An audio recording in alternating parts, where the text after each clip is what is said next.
Hola a todos, bienvenidos a una nueva entrega de Crónicas desde la UCI para la UCI, este proyecto de podcast que intentará acercarte al mundo del intensivo de una manera más amena y práctica.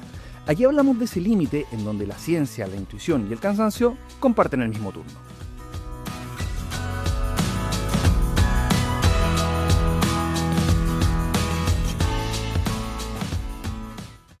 Antes de comenzar, quisiera agradecer a todos por el apoyo a este proyecto, el cual ha tenido un crecimiento exponencial tanto en Spotify y en YouTube, teniendo un alcance mucho más allá de lo esperado. Por lo demás, quisiera agradecer a mi amigo personal, Luis, en su canal Dr. Luis el Intensivista, donde tenemos en conjunto un café crítico acerca de traumatismo cráneoencefálico que los invito a ver. Sin más vueltas, comenzamos el capítulo de hoy. Y el tema que abordaremos hoy es el problema clínico que expone, a mi parecer, con mayor crudeza las tensiones de la medicina intensiva contemporánea, que es la acumulación de fluidos y la difícil transición a lo que se conoce actualmente como la desresucitación. Para esto, me gustaría que visualicen a este típico paciente séptico que ya está en su quinto día de evolución, con un balance hídrico acumulado entre 10 a 12 litros positivo. Vemos el examen físico que claramente está con una sobrecarga de volumen extravascular. Observamos anasarca, quemosis y edema de la pared abdominal. Fenotípicamente estamos ante una expansión masiva del compartimiento intersticial. Sin embargo, la monitorización hemodinámica revela una divergencia funcional que es crítica, ya que persiste la taquicardia, la línea arterial nos muestra variabilidad de la presión de pulso y al realizar ecografía encontramos un ventrículo izquierdo que está hiperdinámico con una vena cava inferior colapsable. Esta es la paradoja central que debemos resolver, porque ¿cómo es posible que un paciente tenga una sobrecarga masiva de volumen corporal y simultáneamente una hipovolemia intravascular efectiva? Y la pregunta crítica es, ¿cómo sacamos ese líquido sin precipitar isquemia tisular o injuria renal? Bueno, para responder esto, no nos sirven las simplificaciones. Necesitamos entender la biología de la barrera endotelial a nivel molecular, comprender la cinética de fluidos más allá de Starling y aplicar una estrategia de desresucitación basada en datos. Empecemos donde ocurre el desastre, que es básicamente en la interfase entre la sangre y el tejido.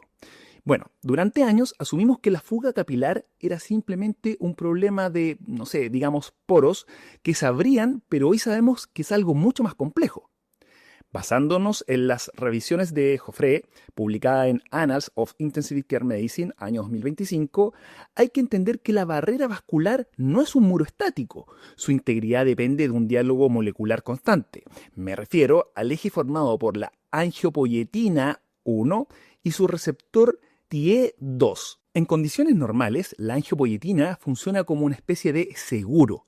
Al unirse al receptor TIE2, mantiene selladas las uniones entre las células y, lo que es más importante, estabiliza la arquitectura del glicocáliz. Pero debemos dejar de conceptualizar el glicocáliz como una simple capa pasiva o residual, ya que se trata de una estructura bioactiva, compleja, con una matriz de proteoglicanos y glicosaminoglicanos de una micra de espesor, que funciona como el verdadero determinante de la permeabilidad vascular, restringiendo selectivamente el paso de proteínas y fluidos hacia el espacio intersticial.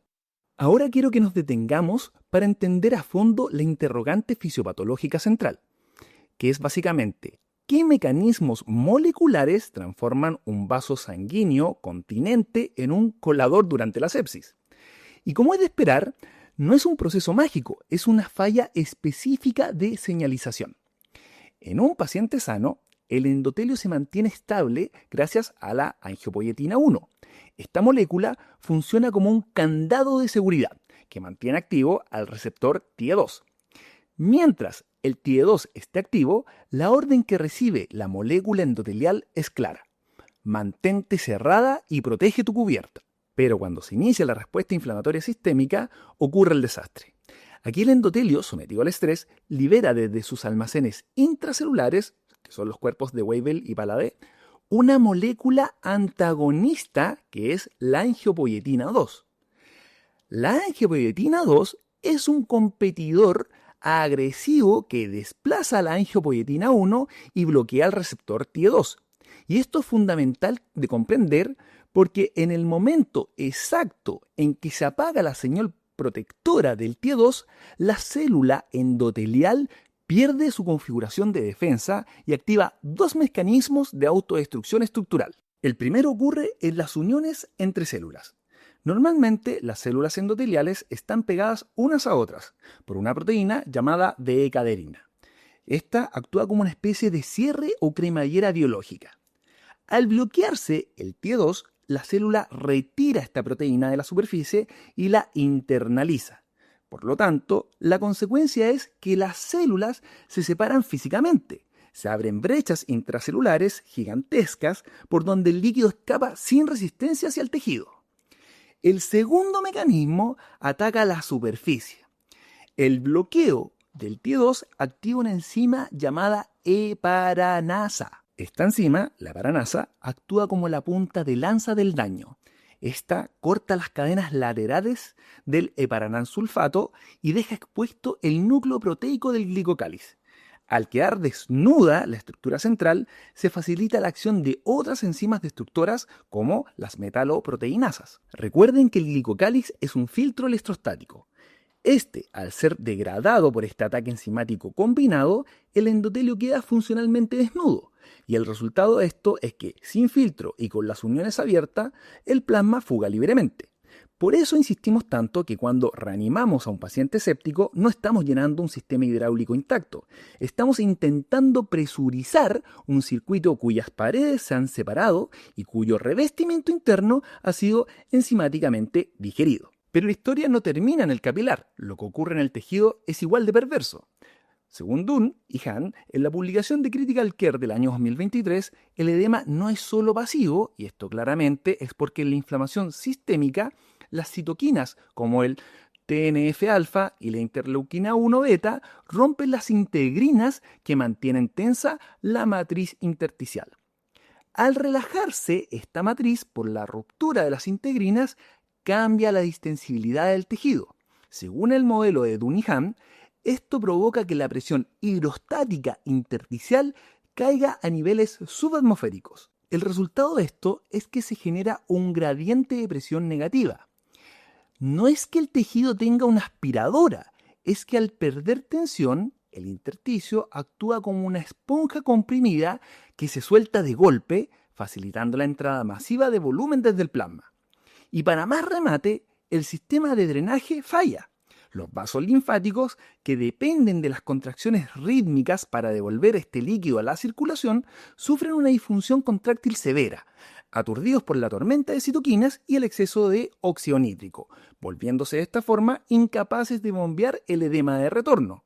Entonces tenemos un glicocáliz destruido que deja pasar todo, un intersticio que succiona el líquido y unos linfáticos paralizados que no devuelven nada, transformando al paciente casi literalmente y funcionalmente en una esponja.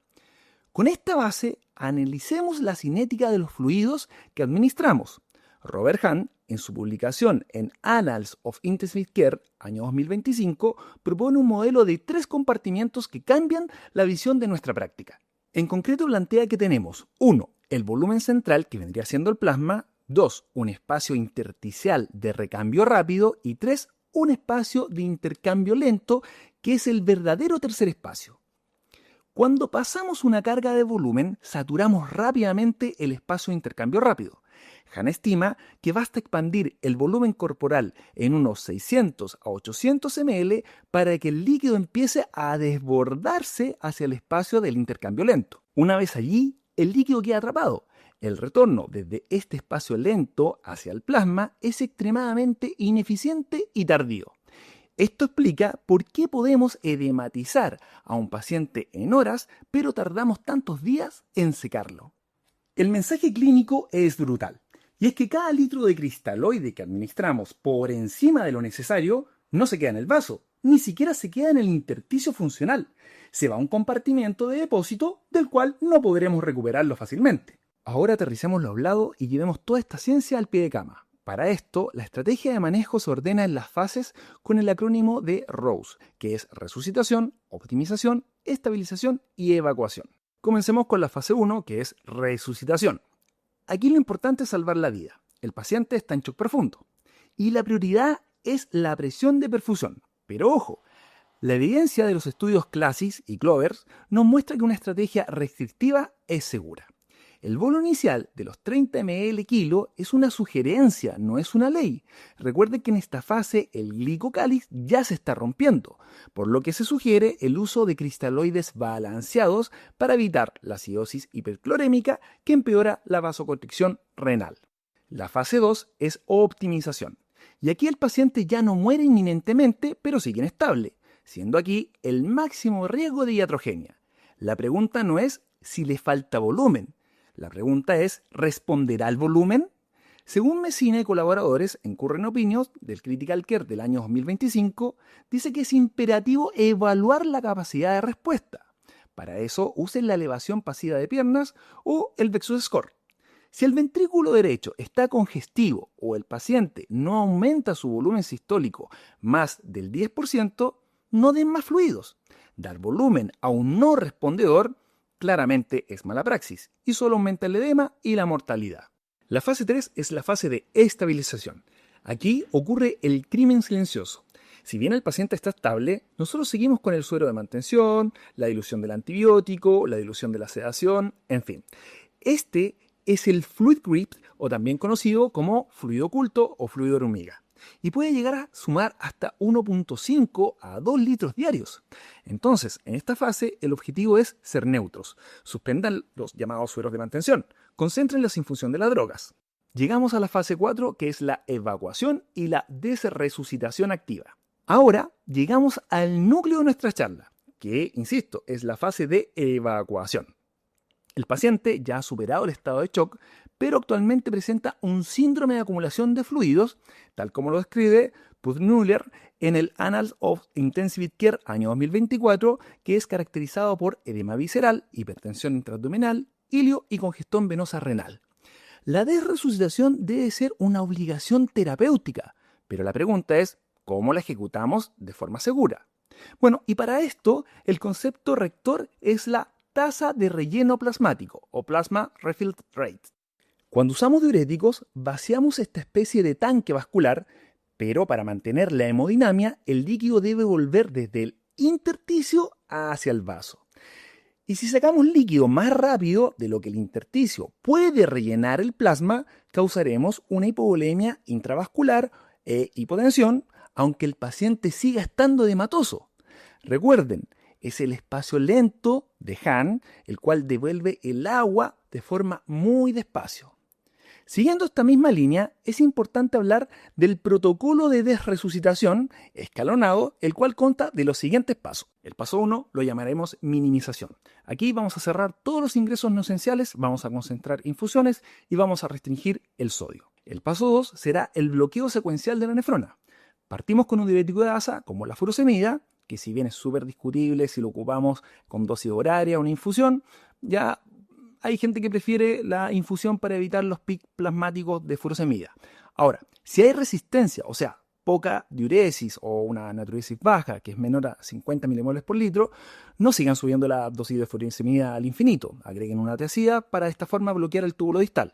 Ahora, si persiste la resistencia, sumen acetosolamida o espinolactona. La combinación sinérgica siempre es más potente que la monoterapia en dosis alta.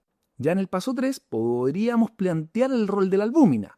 Este punto es bastante controversial, pero fisiológicamente está bien fundamentado. En la fase de desresucitación, asumimos que el endotelio está recuperando su integridad, es decir, el sistema T2, que hablamos anteriormente, empieza a sellar las brechas. Bajo esa premisa, y si el paciente tiene hipoalbuminemia severa, administrar albúmina hiperoncótica tiene sentido fisiológico. De esta forma, al restaurar la presión oncótica intravascular en un vaso que ya no fuga, logramos generar el gradiente necesario para atraer el agua desde el intersticio y mejorar la tolerancia hemodinámica a la diuresis. Llegando ya al paso 4, es donde consideramos la ultrafiltración con terapia de reemplazo renal.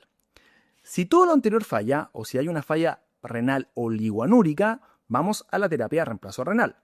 Siendo la gran ventaja de esta el control preciso que se puede lograr seteando, a modo de ejemplo, una remoción neta de 100 a 150 ml hora. Pero cuidado, Si el paciente se hipotensa con la ultrafiltración, no hay que suspenderla ni mucho menos pasarle volumen, ya que es un contrasentido. Lo que se debe hacer es bajar la tasa de ultrafiltración. Esto significa que estamos yendo más rápido que la tasa de relleno plasmático del paciente. O sea, no estamos dando tiempo a que se vacíe del intersticio hacia el vaso. Ahora, para terminar la parte técnica, es bueno preguntarse qué vigilamos mientras secamos al paciente. Para esto, no miren solo la diuresis, miren la perfusión considerando 1. El tiempo de relleno capilar y el lactato. Si estos se empiezan a subir es porque nos estamos pasando con el secado. 2. La ecocardiografía. Si el ventrículo empieza a colapsar en sístole o cae el gasto cardíaco, baje la intensidad del secado. Y 3, siempre tener presente el tema de los electrolitos, ya porque ante poliuria masiva se barre con potasio, se barre magnesio, así que repónganlos agresivamente para evitar arritmias.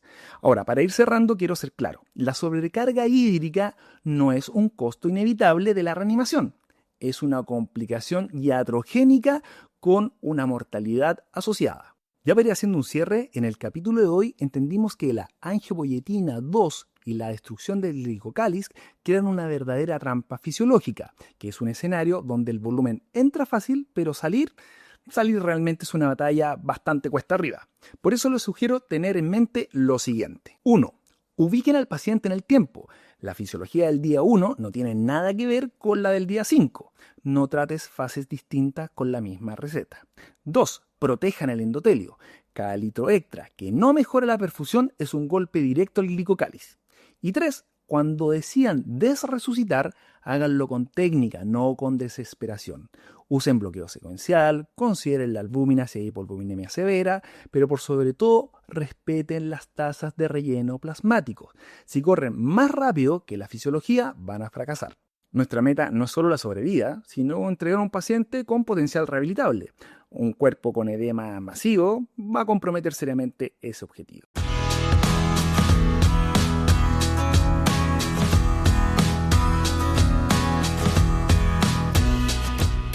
Bueno, muchas gracias por llegar hasta acá. Nos escuchamos en el próximo episodio. Mientras tanto, que cada pase visita sea un pequeño laboratorio, menos rito, más razón, menos culto al número, más ciencia básica, bien fresca en la mente.